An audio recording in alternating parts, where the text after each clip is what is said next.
میں نے ٹوٹی پھوٹی پنجابی میں جھوٹی کہانی سنا کر سردار جی کو متاثر کرنے کی کوشش کی۔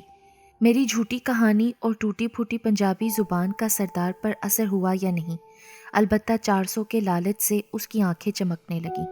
اس نے ٹیکسی کو گیئر میں ڈالا اور ایکسیلیٹر پر پاؤں کا دباؤ بڑھا دیا۔ کچھ ہی دیر میں اس نے اس ٹیکسی کو جا لیا جس میں غزالہ کی ہم شکل موجود تھی۔ سردار جی، انہیں پتہ نہیں چلنا چاہیے کہ ہم ان کا پیچھا کر رہے ہیں۔ پھر واقعی اس نے مناسب فاصلہ رکھ کے آگے جانے والی ٹیکسی کا تعاقب کیا۔ آگے والی ٹیکسی ایک وسیع و ریز عمارت کے سامنے جا رکی۔ میں نے عمارت سے کافی فاصلے پر گاڑی رکوائی اور سکھ ڈرائیور کو زائد کرایہ دے کر رخصت کیا۔ وہ بدماش بھی ٹیکسی کو رخصت کر کے اندر داخل ہو چکے تھے۔ مجھے یہ سارا معاملہ پراسرار لگ رہا تھا۔ میں احاطے کی دیوار پھلانگ کر بآسانی عمارت میں داخل ہو گیا۔ حیرت کی بات یہ تھی کہ اتنی بڑی عمارت میں کوئی ذی نفس دکھائی نہیں دے رہا تھا۔ میں کوریڈور سے ہوتا ہوا مختلف کمروں میں جھانکتا ہوا آگے بڑھتا رہا اور اچانک ٹھٹک کر رک گیا۔ ایک کمرے سے باتوں کی آواز آ رہی تھی۔ کمرے کا دروازہ لاک تھا۔ میں نے کی ہول سے آنکھ لگائی اور اندر کا منظر دیکھنے لگا۔ یہ کسی فلمی سیٹ کا منظر تھا۔ کمرے میں بہت تیز روشنی تھی۔ ایک شخص کیمرے کے ساتھ موجود تھا جبکہ وہ دونوں بدماش اس لڑکی کو دبوچے کھڑے تھے۔ ان سے کچھ فاصلے پر ایک دوسرا شخص بھی موجود تھا جس کے ہاتھوں میں پسٹل تھا۔ یہ انسپیکٹر ارجن پانڈے تھا جو ایک حافظ قرآن لڑکی کی عصمت دری اور قتل کی واردات میں ملوث تھا، جسے بابا جی نے اپنے آستانے سے دھتکار دیا تھا اور جس نے مجھے پولیس اسٹیشن لے جا کر بے انتہا تشدد کیا تھا۔ وہ اس وقت اسی لڑکی سے مخاطب تھا۔ دیکھو علینا، تم ویسے بھی بالی ووڈ کی فلموں میں کام کرنے کے سپنے دیکھ رہی تھی۔ یہ فلم تو تمہیں دنیا بھر میں مشہور کر دے گی اور پیسہ بھی توقع سے زیادہ ملے گا، مگر میں اس قسم کی فلموں میں کام نہیں کر سکتی۔ وہ لڑکی رو دینے والے انداز میں بولی۔ دیکھو، سیدھی طرح مان جاؤ ورنہ نریندر اور اجے تم سے زبردستی کریں گے، پھر بھی ہوگا وہی جو میں چاہتا ہوں۔ اب معاملہ میری سمجھ میں آ گیا تھا کہ یہاں بلیو فلمیں بنائی جا رہی تھیں، لیکن ارجن پانڈے کا اس گھنونے کاروبار سے کیا تعلق ہے؟ کیا وہ بھی اس نیٹ ورک سے منسلک تھا؟ ادھر ارجن پانڈے نے لڑکی کو گولی مارنے کی دھمکی دی اور علینا نے لرزتے کانپتے ہاتھوں سے اپنی شرٹ کا اوپری بٹن کھولا۔ اب معاملہ میری برداشت سے باہر ہو چکا تھا۔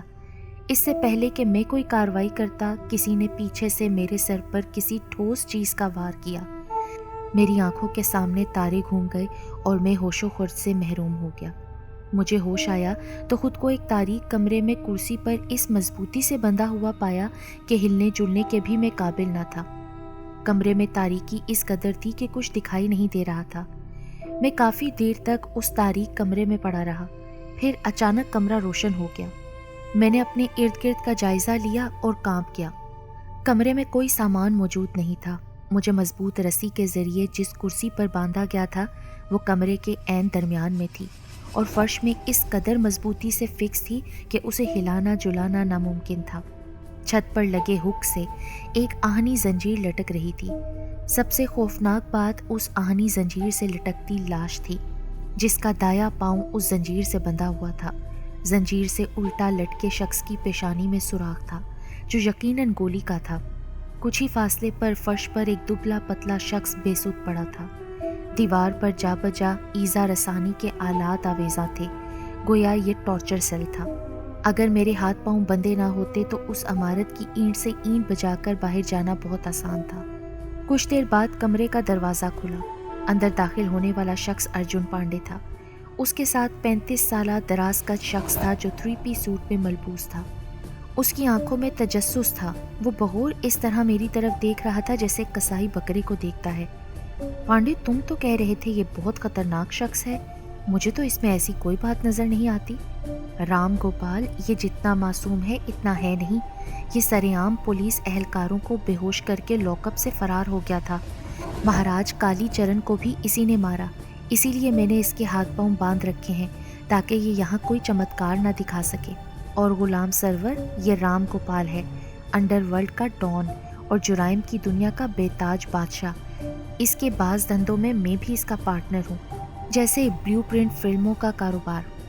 جس عمارت میں تم داخل ہوئے تھے وہاں بلیو پرنٹ فلمیں تیار کی جاتی ہیں۔ اب تم وہاں نہیں، ایک ایسے ٹارچر سیل میں موجود ہو جہاں خطرناک مجرموں کو رکھا جاتا ہے۔ یہ لاش جو چھت سے لٹک رہی ہے نا، یہ وہ گارڈ ہے جو اس عمارت کے گیٹ پر موجود تھا جس میں تم اس کی نظروں میں آئے بغیر داخل ہوئے تھے، اسی لیے اسے نرک میں پہنچا دیا گیا ہے۔ ارجن پانڈے بولا اور آگے بڑھ کر مجھ پر گھونسوں کی بارش کر دی۔ میرے ہونٹوں سے خون بہنے لگا۔ ارجن پانڈے، باندھے ہوئے کو مارنا مردانگی نہیں، اگر ہمت ہے تو مجھے کھول کر دیکھو۔ اس نے مجھے کوئی جواب نہیں دیا اور اپنی کارروائی جاری رکھی۔ کچھ ہی دیر بعد میں بے ہوش ہو چکا تھا۔ مجھے جب دوبارہ ہوش آیا تو خود کو اسی کمرے کی چھت سے لٹکی زنجیر سے بندھا ہوا پایا۔ سب سے خوفناک بات گارڈ کی وہ لاش تھی جو میرے ساتھ ہی بندھی ہوئی تھی۔ اس سفاک شخص نے نائلون کی رسی سے لاش کو میرے جسم کے ساتھ باندھ ڈالا تھا۔ لاش کا جسم پھول چکا تھا اور بدبو آ رہی تھی۔ اس بدبو سے میرا جی متلانے لگا۔ میرے ہاتھ پشت پر کسی مضبوط رسی سے باندھے ہوئے تھے۔ وہ بے ہوش شخص اب تک فرش پر اسی طرح بے حس و حرکت پڑا تھا۔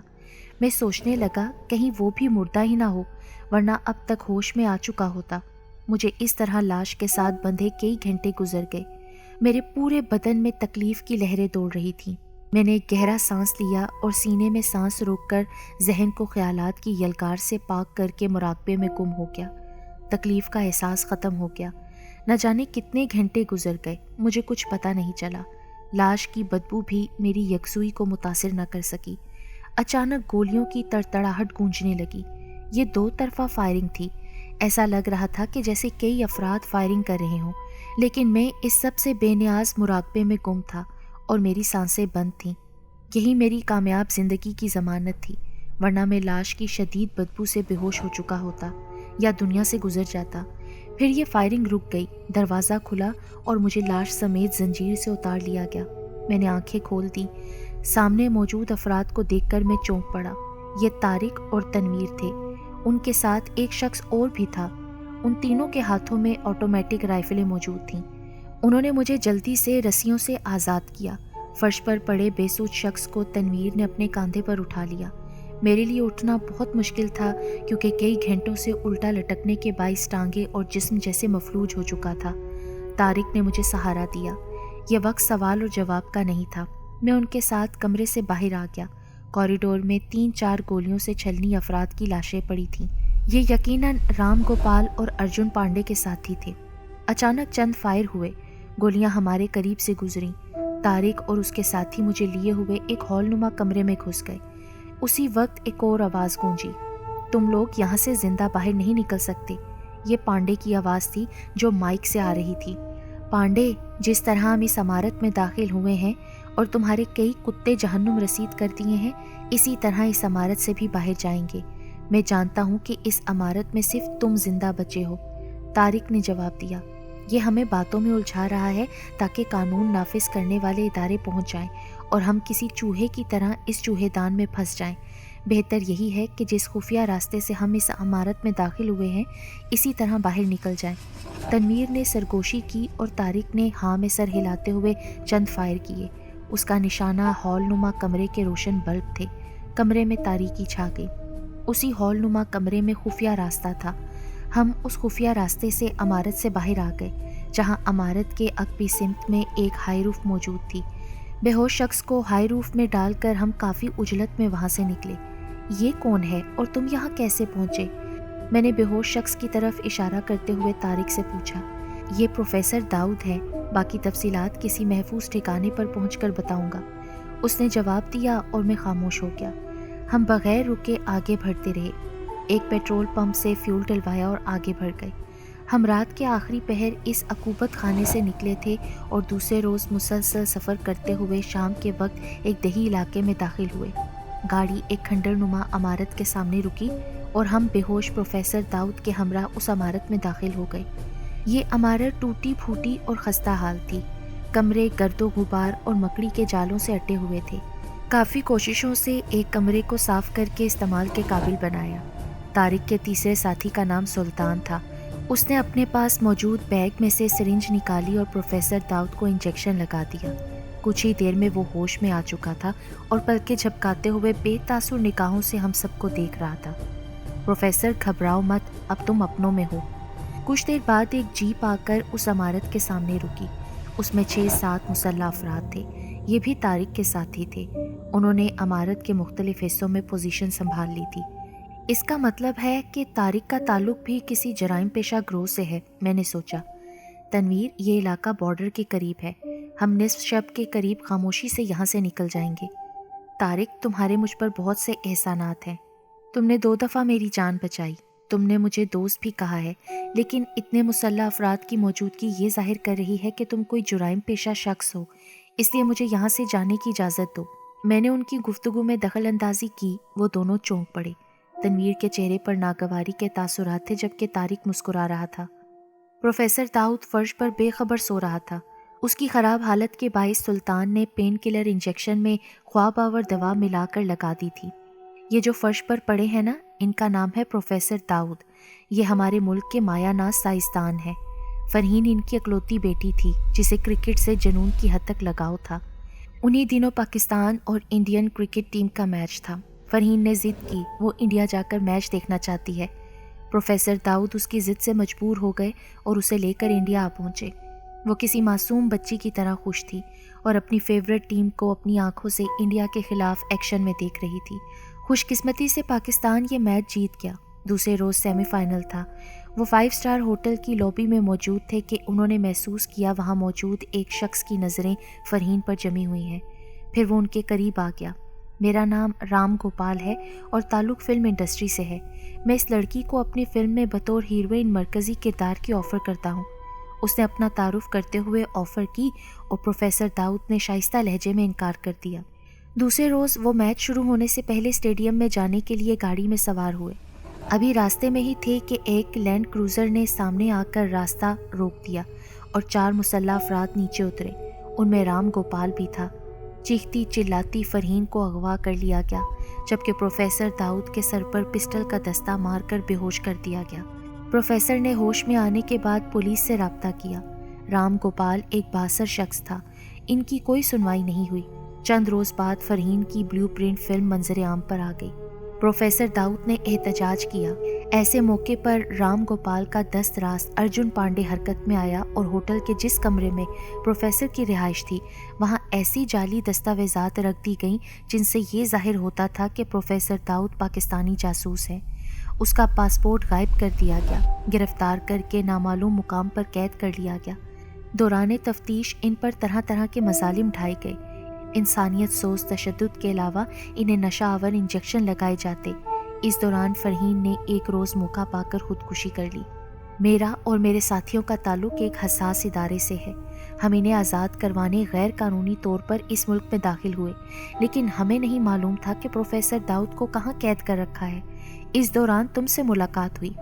تم ظالموں کے ظلم کا شکار اور میرے ہم وطن تھے، اس لیے میں نے تمہارا ساتھ دیا۔ کل رات ہمیں اس جگہ کا معلوم ہوا جہاں بلیو پرنٹ فلمیں بنائی جاتی تھیں۔ ہم اس عمارت میں داخل ہوئے۔ رام گوپال کے کئی کارندوں کو جہنم رسید کیا۔ ان میں سے ایک پر تشدد کر کے معلوم کیا کہ پروفیسر داؤد کو کس عمارت میں رکھا گیا ہے۔ اس کے بعد وہاں موجود کئی لڑکیوں کو ہم نے آزاد کیا اور عمارت کو تباہ کر کے وہاں پہنچ گئے جہاں تم قید تھے۔ خفیہ راستے کا تو ہم کارندے پر تشدد کے ذریعے راستہ معلوم کر چکے تھے۔ اندر جا کر ارجن پانڈے کے کئی ساتھیوں کو جہنم واصل کر کے تم دونوں کو آزاد کروا لیا، لیکن افسوس ارجن پانڈے ہمارے ہاتھوں سے نکل گیا۔ اب ہم آج رات اس ملک سے نکل جائیں گے۔ طارق نے اپنی روداد ختم کی۔ مجھے یہاں سے جاتے ہوئے ایک ہی افسوس رہے گا کہ رگھوناتھ میرے ہاتھوں سے بچ نکلا، میں نے کہا اور طارق کو بتایا کہ اس سے بچھڑنے کے بعد مجھ پر کیا کیا گزری۔